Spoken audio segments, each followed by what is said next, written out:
warahmatullahi wabarakatuh. Innal hamdalillah nahmaduhu wa nasta'inuhu wa nastaghfiruh wa na'udzu billahi min syururi anfusina wa sayyiati a'malina. May yahdihillahu fala mudhillalah wa may yudlilhu fala hadiyalah. Asyhadu an la ilaha illallah wahdahu la syarikalah wa asyhadu anna Muhammadan abduhu wa rasuluh. Allahumma salli wa sallim wa barik ala Rasulillah wa ala alihi wa ashabihi wa mawala. Alhamdulillah hari ini kita bisa hadir untuk sholat zuhur berjamaah. Semoga sholat kita menjadi ibadah kita yang Allah ridhoi. Amin ya rabbal alamin. Ibu dan bapak sekalian, kita ingin meneruskan membaca kitab Syu'abul Iman yang kemarin sudah sampai ke cabang iman yang ke-34. Ada beberapa catatan tambahan yang saya kira masih perlu kami tambahkan tentang cabang ke-34 itu, yaitu hifdzul lisan, menjaga lisan. Waktu itu sudah kita sampaikan betapa menjaga lisan itu hal yang sangat penting bagi orang beriman, dan justru tanda kesempurnaan imannya orang beriman adalah kemampuan dia menjaga lisannya. Hadis yang sudah sangat populer, saya kira, man kana yu'minu billah wal yaumil akhir falyaqul khairan aw liyasmut. Kalau ingin iman kita sempurna, iman kita kepada Allah dan hari akhir, maka ketika ngendikan, ketika bicara, bicaralah yang baik, bicaralah dengan tata bahasa dan isi kalimat yang terpilih. Khairon itu tidak sekadar baik secara estetika, tetapi baik kandungan dan substansinya. Betapapun lembut bahasanya, santun, betapapun bahasanya indah, tetapi kalau itu menyakitkan hati orang, itu namanya bukan khairon. Betapapun bahasanya disampaikan dengan segala bahasa bunga-bunga yang begitu memukau, memikat, tetapi isinya menggelitik rasa sakit sesama, mengganggu kehormatan sesama, itu namanya bukan khairon. Khairon itu adalah baik secara redaksional, baik pula substansinya, baik pula dampak dari yang ditimbulkan dari kata-kata kita. Khairon itu satu rumpun dengan kata khiyar, pilihan. Sehingga orang beriman itu harus pandai-pandai memilih kalimat, pandai-pandai memilih kata yang kira-kira baik bahasanya, baik pula substansi dan isinya. Kalau tidak nemu bahasanya, kalau tidak ada kata yang baik itu, auliasmut, lebih baik menjaga lisan kita, tidak usah bicara. Itu juga dalam satu hadis yang kemarin juga sedikit sudah kita singgung, bahwa paling pokok, yang terpenting, bahkan yang prioritas harus dijaga dari lisan kita adalah dari al-kidbu, dusta. Dusta itu hal yang paling katakanlah besar dosanya, dosa lisan yang paling besar bagi diri setiap orang beriman. Sampai-sampai Rasulullah SAW bersabda, inna sidqa yahdi ilal bir wa innal birra yahdi ilal jannah wa innar rajula la yasaddaqu hatta yaktuba indallahi sidqan wa innal kadhiba yahdi ilal fujur wa innal fujur yahdi ilan nar wa innar rajula la yaktuba hatta yuktaba indallah kadzaban. Kata Allah, kejujuran itu, kata-kata yang benar itu menjadi jalan cepat menuju kebaikan, dan kebaikan itu merupakan jalan menuju surga. Tapi sebaliknya, kedustaan, kebohongan itu akan menjadi jalan kepada keburukan, kepada fujur, kejahatan karena melanggar aturan, itu fujur. Dan fujur itu akan menghantarkan orang yang dusta itu kepada an-nar, kepada neraka. Dan seseorang ketika sudah terbiasa jujur, dan sampai berkali-kali ketika ia bicara pastilah jujur, ia akan dicatat oleh Allah sebagai siddiq, orang yang jujur, yang selalu jujur. Tapi kalau orang terbiasa dusta dan semakin sering ia dusta, maka ia akan dicap oleh Allah sebagai kadzab, sebagai pendusta. Dan banyak para bijak yang memberikan nasihat kepada kita betapa kedustaan itu sesungguhnya mempersulit diri yang melakukannya, mempersulit orang yang dusta itu.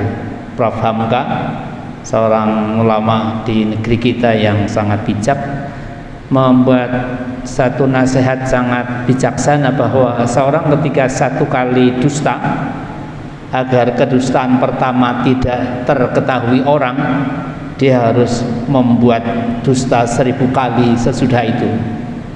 Kalau sekali dusta, berikutnya tidak dusta, maka dusta pertama akan diketahui.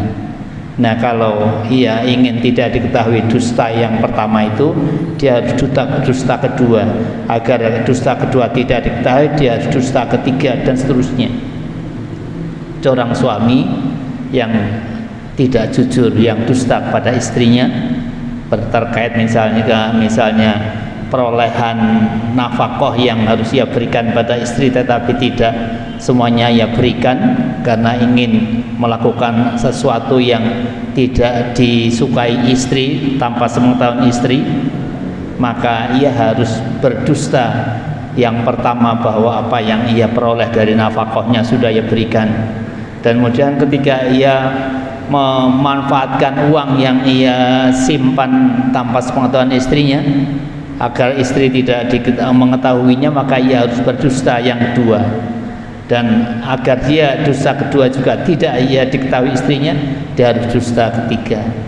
Begitu juga seorang istri ketika sebagai kepala rumah tangga tidak jujur kepada suaminya, dusta pada suaminya, maka dia akan aman kedustaannya kalau ia melakukan dusta kedua pada suaminya. Dan kemudian dusta kedua juga tidak akan diketahui suaminya kalau ia berani dusta yang ketiga, dan begitulah seterusnya. Seorang pendusta akan semakin terjebak dengan kedustaannya kalau dia tidak berani jujur dan membongkar kedustaannya. Dan ketika seorang menjadi orang yang biasa berdusta, ia akan dicap sebagai pendusta. Dusta itu tanda kemunafikan yang paling utama. Ada seorang sahabat yang menceritakan, menggambarkan pada Rasulullah tentang seorang wanita yang ahli sholat, ahli puasa, ahli ibadah, pokoknya luar biasa ibadahnya, dan dia tahu persis betapa dia khusyuk melakukan semua ibadah-ibadah mahdhahnya. Tetapi kata si sahabat perempuan ini begitu tajam mulutnya, tetangganya banyak yang tersakiti karena ucapannya, temannya banyak yang tidak berani berbicara dengannya karena tajamnya mulutnya. Banyak teman-teman dia yang tersakiti karena ucapan-ucapannya. Dia katakan, bagaimana ini ya Rasulullah? Maka Rasulullah SAW berkata, orang seperti itu orang yang sangat jelek, dan ia ahlun nar, dia ahli neraka. Ibadah yang begitu banyak, pahala yang ia banyak, merupakan hal yang tidak berguna bagi dirinya ketika ia muamalah dengan samanya, pergaulan dengan samanya, tidak bisa menjaga lisannya. Dia menjadi orang yang tajam lidahnya, menyakiti sama. Maka menjaga lisan merupakan hal yang sangat penting bagi setiap kita orang-orang beriman. Karena itulah maka Rasulullah SAW bersabda, man lima baina lihyaihi wa ma baina rijlaihi admanuli al jannah. Barang siapa yang bisa menjaga dua lubang, yaitu diantara kumis dan jenggotnya, dan juga diantara dua kakinya, dia menjamin akan dia jaga dua lubang itu, maka kata Rasul, aku jamin pasti dia ahli neraka. Dua lubang yang pertama adalah mulut kita, adalah lisan kita. Ketika kita bisa menjaga lisan kita dari kedustaan, dari mengadu domba, dari ghibah dengan sama, dan kita jaga betul, Rasulullah jamin kita ahlul jannah. Dan yang kedua, lubang yang terkait dengan kehormatan kita, terkait dengan farji kita. Kalau kita menjaga betul kehormatan kita, jangan sembarang kita mengekspresikan dan melampiaskan syahwat kita. Itu juga Rasulullah jamin kita menjadi ahlul jannah. Tetapi kalau tidak, mulut kita ya tidak kita jaga, mulut kita ya banyak menyakiti yang lain, apalagi juga kehormatan juga kita tidak menjaganya dengan baik, maka Rasulullah tidak akan menjaganya. Yang terakhir, ibu dan bapak sekalian, lisan sekarang tidak hanya terekspresikan dengan kata dan kalimat. Lisan kita sekarang juga terekspresikan dengan alat yang kita sering pakai, bahkan selalu kita pakai, handphone kita.